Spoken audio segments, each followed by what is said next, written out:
Donald Trump खुद को सबसे बड़ा डील मेकर कहते हैं, लेकिन 2 महीने के अंदर उनकी हर बड़ी डील फेल साबित हो रही है। यूक्रेन और गाजा में सीज फायर टूटने के बाद डोनाल्ड ट्रंप पर सवाल उठने शुरू हो गए हैं। यही वजह है कि ट्रंप को भी एहसास होने लगा है कि इस वक्त युद्ध में सिर्फ पुतिन की मर्जी चल रही है। जब दुनिया में कई वॉर जोन रिएक्टिव हो चुके हैं, गोले बारूद वाले युद्ध से लेकर टैरिफ वाली जंग छिड़ चुकी है, तब सवाल उठ रहा है कि क्या डोनाल्ड ट्रंप 2 महीने के कार्यकाल में फेल हो गए हैं? क्या अमेरिका का सुपर बॉस युद्ध वाले फ्रंट पर सुपर फ्लॉप साबित हुआ है? अमेरिका से दुश्मनी फिर से रिकॉर्ड तोड़ रही है। खामेनेई से लेकर जिनपिंग और पूरा यूरोप ट्रंप के खिलाफ खड़ा हो रहा है। क्या ये माना जाए कि अब अमेरिका की कोई नहीं सुन रहा? दुश्मन ही अब ट्रंप के खिलाफ नहीं, बल्कि अमेरिका के पुराने साथी भी अब बागी हो चुके हैं और सबके टारगेट पर अब डोनाल्ड ट्रंप हैं। ट्रंप ने जहां जहां युद्ध की आग बुझानी चाहिए, वहीं से तेज धार वाले चाकू अब ट्रंप पर वार कर रहे हैं। डोनाल्ड ट्रंप ने 20 जनवरी को दूसरी बार राष्ट्रपति पद की शपथ ली और 2 महीने के कार्यकाल में ट्रंप ने 2 सबसे बड़े वॉर जोन में आग बुझाने की कोशिश भी की।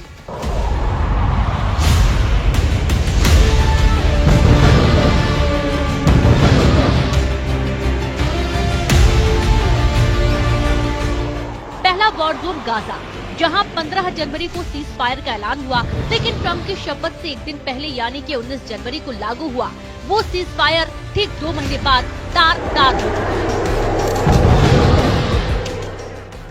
दूसरा वॉर जोन यूक्रेन, जहां डोनाल्ड ट्रंप ने बहुत मिन्नत और मशक्कत के बाद पुतिन और जेलेंस्की दोनों की 30 दिन के युद्ध विराम के लिए दोनों को राजी किया, लेकिन ट्रंप कार्यकाल के 2 महीने के अंदर ही यूक्रेन में फिर भयंकर युद्ध शुरू हो चुका है।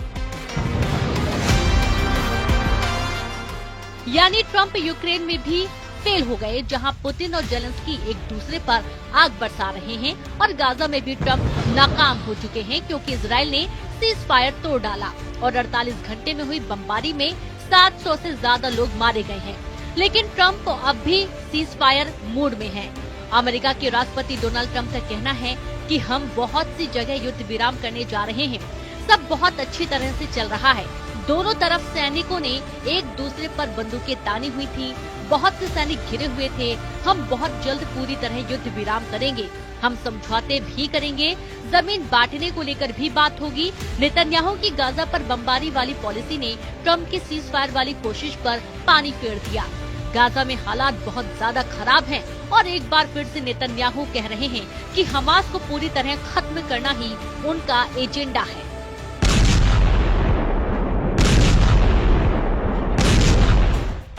इजराइल की सेना फिर से उत्तरी और दक्षिणी गाजा के बॉर्डर को लांघकर हमास को तलाश रही है। नेतन्याहू के टैंक बचे कुचे गाजा को फिर से रौंदने को तैयार है, लेकिन असली एक्शन में तो उनके फाइटर जेट हैं, जिन्होंने फिर से टनों बारूद की बरसात गाजा पर शुरू कर दी है। नेतन्याहू कह रहे हैं अब हमास से बात होगी तो बमबारी के साथ होगी। उधर इजराइल के पीएम नेतन्याहू का कहना है कि रक्षा मंत्री से मुझे सेना की सिफारिश मिली है कि हमास पर फिर से हमले शुरू किए जाएं। अब इजराइल हमास पर और तेज हमले करेगा। अब बातचीत सिर्फ बमबारी के बीच होगी।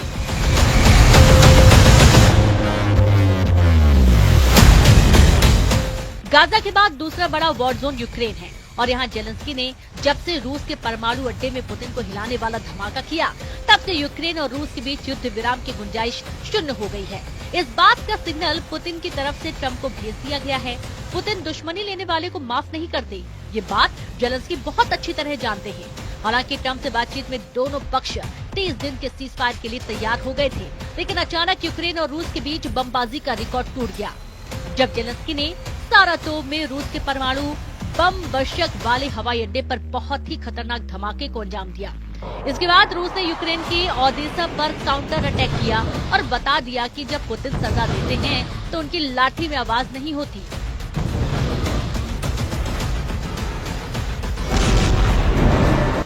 इस वीडियो को देखकर जेलेंस्की से ज्यादा डोनाल्ड ट्रंप को डर लग रहा होगा, क्योंकि जिस युद्ध को रोकने का ख्वाब उन्होंने देखा था, जिस युद्ध को रोकने के नाम पर वो अमेरिका में दोबारा राष्ट्रपति बने, वो जंग अब ट्रंप के कंट्रोल से पूरी तरह बाहर हो चुकी है।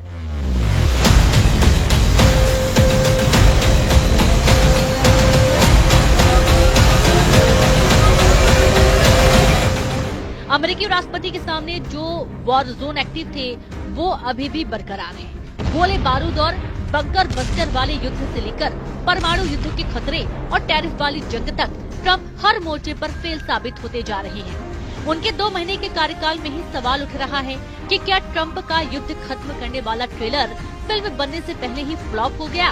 ईरान, चीन, यूरोप ट्रंप को आंख दिखा रहे हैं। अमेरिका के सुपर बॉस वाला रुतबा युद्ध वाले फ्रंट पर सुपर फ्लॉप साबित हुआ है।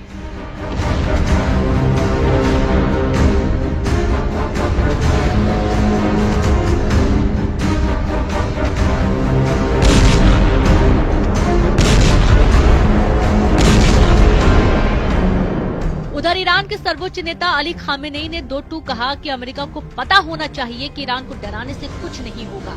ईरान ने भी कभी युद्ध शुरू नहीं किया, लेकिन अगर कोई बुरे इरादों से काम करता तो उसे सख्त सजा मिलेगी। ईरान के सर्वोच्च नेता अली खामेनेई बार बार बता रहे हैं कि अमेरिका चाहे जितनी बड़ी ताकत हो, डोनाल्ड ट्रंप चाहे जितने बड़े डील मेकर हों, ईरान उनके साथ समझौता नहीं करेगा।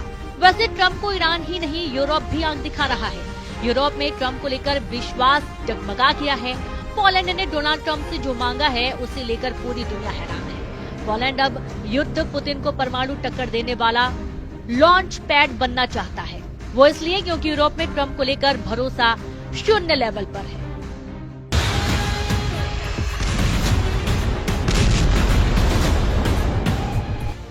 पूरे नाटो को सुरक्षा की नई गारंटी की जरूरत है और पुतिन से बचने के लिए एटम बम ही सबसे बड़ी गारंटी माना जा रहा है। आंद्रे दूदा चाहते हैं कि डोनाल्ड ट्रंप अपना एटम बम उन्हें सौंप दे, यानी अमेरिका अपने परमाणु बम पोलैंड में तैनात कर दे। दूदा के मुताबिक बिना परमाणु हथियारों के रूस को रोकना मुश्किल है। इन सबके बीच पोलैंड के राष्ट्रपति आंद्रे दूदा ने कहा कि शांति तभी मुमकिन है जब उसके पीछे ताकत हो, ताकि हमलावर को रोका जा सके। अगर युद्ध को रोका नहीं जा सकता तो शांति बहाली के लिए न्याय के साथ साथ ताकत की भी जरूरत होती है। पोलैंड की दलील है कि पुतिन अपने अपने परमाणु हथियारों को बेलारूस में तैनात कर चुके हैं। ऐसे में पोलैंड भी परमाणु बम की मेजबानी के लिए तैयार है। इसमें कोई शक नहीं कि पुतिन के युद्ध को लेकर पूरा नाटो तनाव में है।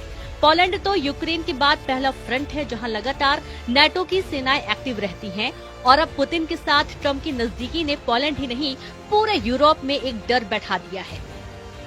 इजराइल और यूक्रेन का रुख भी बता रहा है कि ट्रंप की नसीहत अब मजाक बन चुकी है। गाजा में युद्ध विराम टूट चुका है और जब से ईरान के परमाणु कार्यक्रम को लेकर ट्रंप ने नजरें टेढ़ी की हैं, उनको भी तेहरान से कड़वे बोल सुनने को मिले हैं। ईरान के युद्धाभ्यास लगातार जारी हैं। ईरान अपनी मिसाइलों को दिन में भी फायर की जा रही है और रात में भी उन्हें टेस्ट कर लिया गया है। ईरान ने अपने 200 किलोमीटर रेंज वाला बावर 373 एयर डिफेंस सिस्टम दिखाकर बता दिया है कि वो अमेरिका की चैलेंज के लिए तैयार है। ईरान की ये मिसाइल लंबी दूरी तक दुश्मन का पीछा करती है और फिर उसे मार गिराती है। ईरान के टारगेट पर अमेरिका का F-35 जैसा स्टेल्थ फाइटर जेट है। ईरान बार बार अपनी एयर डिफेंस वाली ताकत दिखा रहा है। मार्च से पहले और फरवरी से पहले जनवरी में ईरान ने कैसे हर मिसाइल को आजमाया है वो देखकर डोनाल्ड ट्रंप चौंक जाएंगे। मार्च के आखिर में किसी भी हमले के लिए ईरान ने खुद को पूरी तरह तैयार कर लिया है ताकि वो अमेरिका और इजराइल के गुस्से का सामना कर सके।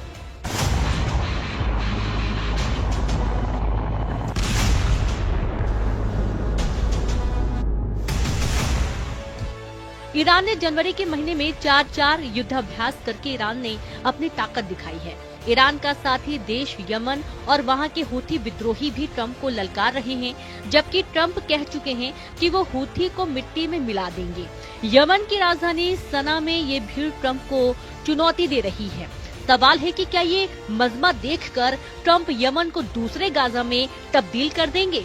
यमन के पास अमेरिका का एयरक्राफ्ट कैरियर ट्रूमैन लगातार एक्टिव है और यहाँ से उड़ने वाले हर फाइटर जेट के टारगेट पर यमन के शहर हैं। लेकिन यमन का गुस्सा अमेरिका को बहुत कम करके आंक रहा है और यही बात ट्रंप के रौब पर सवाल उठाती है। इसमें कोई शक नहीं कि गाजा से लेकर बेरूत और यमन से लेकर तेहरान तक डोनाल्ड ट्रंप की छवि अब डील मेकर नहीं वॉर मेकर की बनती जा रही है। और ट्रंप के लिए बड़ा झटका ये है कि उनकी धमकियों को अब कोई गंभीरता से नहीं ले रहा है। ये तस्वीर साफ है, 2 महीने के अंदर ही ट्रंप का कार्यकाल बड़ी चुनौतियों से घिर गया है। लग रहा है जैसे अमेरिका की सुनने वाला कोई बचा नहीं। जो देश अमेरिका के एक इशारे पर ही जी हुजूरी करते थे, अब वो अमेरिका के दुश्मनों के लहजे में ट्रंप को टारगेट कर रहे हैं। सबके टारगेट पर अब डोनाल्ड ट्रंप है। साफ है कि ट्रंप ने जहां जहां युद्ध की आग बुझानी चाहिए, वहीं से तेज धार वाले चाकू अब ट्रंप पर वार कर रहे हैं। लेकिन एक बात है जो यूक्रेन, गाजा और यमन में होने वाले धमाकों के साथ बहुत तेजी से बदलता जा रहा है, वो है डोनाल्ड ट्रंप का मेक अमेरिका ग्रेट अगेन वाला नारा। क्योंकि अमेरिका ग्रेट तभी है जब दुनिया अमेरिका की बात मानेगी।